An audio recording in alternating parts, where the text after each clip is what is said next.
Hey guys, how you guys doing? And I forgot to mention last time, if you are using my strategy to fight back a little against these gang stalkers, please comment below because I want to know your experience. I want to know if it works for you. I want to know if they become more aggressive towards you. Just share your personal experience because it's gonna help other targeted individuals out there. Because the key to overcoming this is to learn from other targeted individuals' personal experience. I forgot to mention, when you're playing these audio recordings in the background, it's important to know you have to be very careful if you're playing them in public. So that's up to you to decide if the situation or if the environment that you're in is safe to be playing your audios.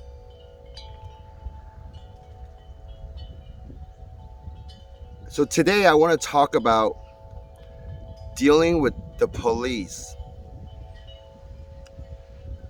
When all this started to happen to me, I called 911 twice within the span of 3 months. The first time I called, I told the police someone is around my property and they're sneaking around. So I told the sheriff to investigate because I live on a large property. But the sheriff decided not to because it was raining that day and they didn't want to get their car stuck in the mud.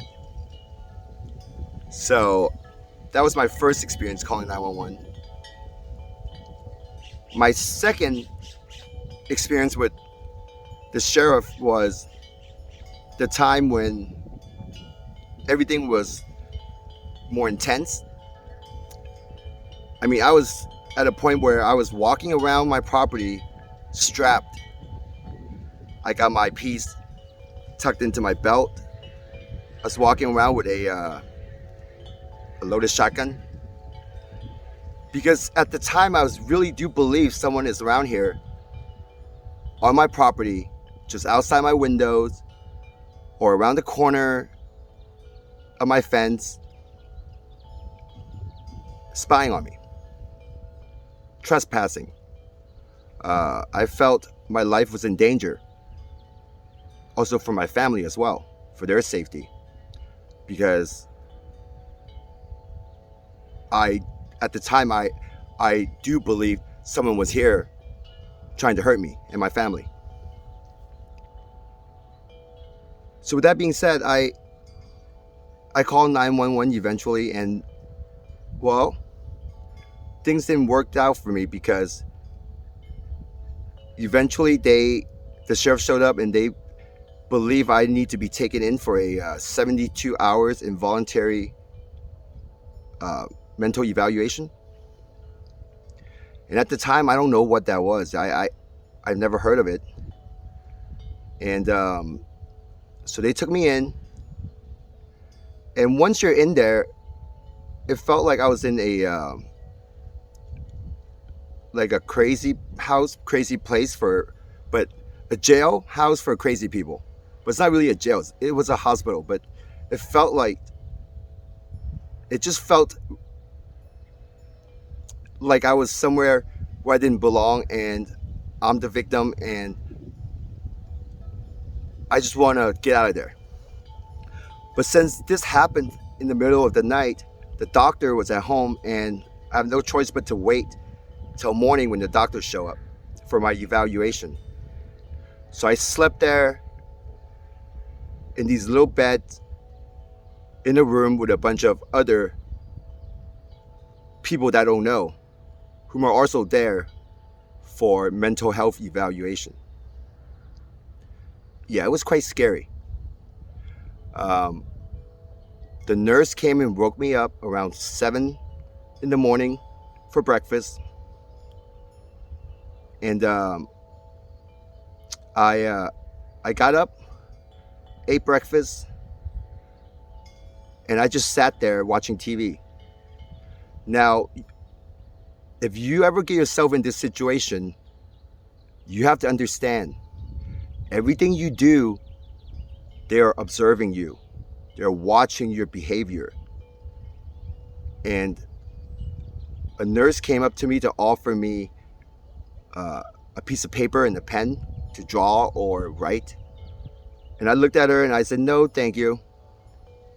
And now think back on it, if I would have taken that piece of paper and pen, whatever I write on it, they will examine it and they will use it as part of the evaluation. So if you take a pen and paper from them, be careful what you draw or what you write on it, because they will use it to evaluate your mental health, or they'll question you about it. So I waited right around around 9 a.m. They asked me for a urine sample, a urine test. And I asked the nurse, do I have to take it? And the nurse said, no, I don't have to take it, but I will have to explain to the doctor why, and the doctor could hold me up for longer. So I guess on that part, it's up to you. But I took the urine test, and then 3 hours later, I was sitting down with the doctor. And the doctor, just was typing away on the computer, typing down, my answers, my response, as he asked me a bunch of questions. And I just told him exactly what happened. That someone was spying on me, sneaking around on my property. And I explained my living environment and how the area I live in is an open space. So people could just come from any direction. And he just typed everything down, and his final evaluation was that I'm sane, I'm normal, and he just let me off. So that's when I was released. So I was in and out of the place in about 12 hours. And if your conversation with the doctor does not go well, the doctor can keep you there for longer. If the doctor decides to keep you there for longer than 72 hours, then it's going to be bad for your health record, because if you stay in there for longer than 72 hours, automatically you lose your gun rights if you own any guns. So you lose that for, I believe,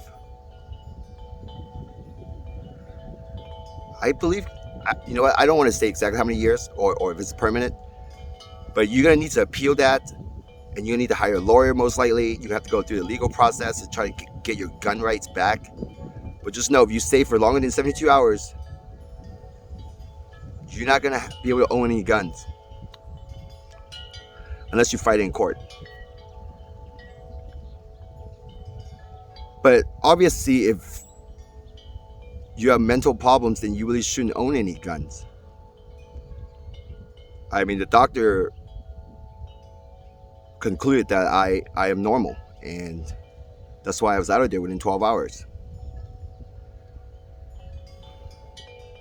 Regardless, the sheriff took my guns away because that's just procedure, and they petitioned to have my guns, to not return my guns.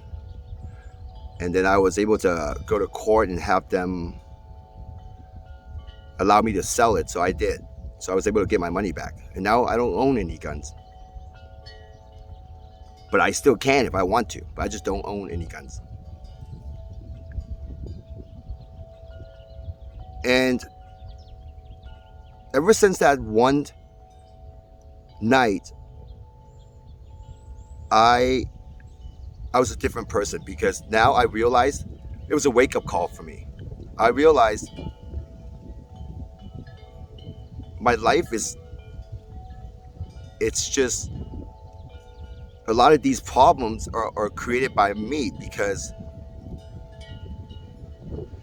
think back on it, I haven't seen anybody on my videos. I have a lot of video cameras. And that's when I start realizing maybe something else is going on. And also that's what led to me to believe that I don't believe it's the government,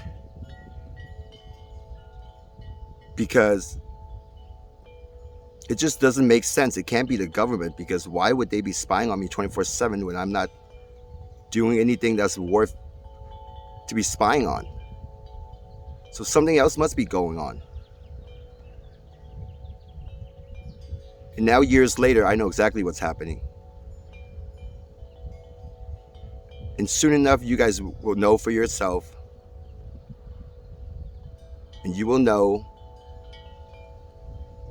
that I've been here to help you and for you to get to the bottom of all of this. So for now, just practice staying calm, practice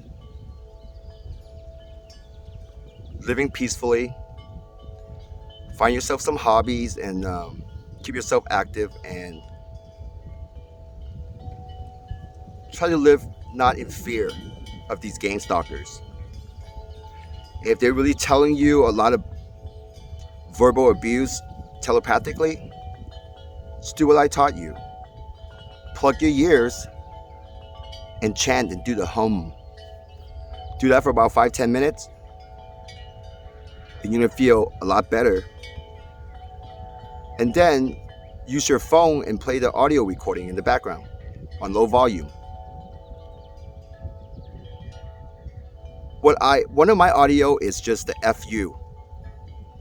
Just me saying FU, and that's it. And it's on loop in low volume. And they get really pissed off at that. Now it's gotten to a point where they beg me to turn it off. And I just ignore them. Practice being firm on your decision against these gangstalkers.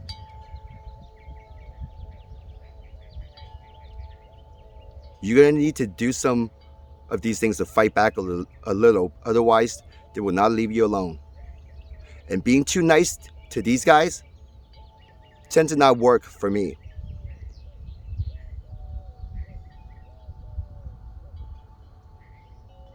It's like fighting evil with goodness. I don't see it working, because these evils will just laugh at the goodness, because they're already evil. So it's almost like you're going to have to give evil a taste of evil to a certain extent. And my way of doing it, a settled, good, easy way of doing it, is just playing these audios.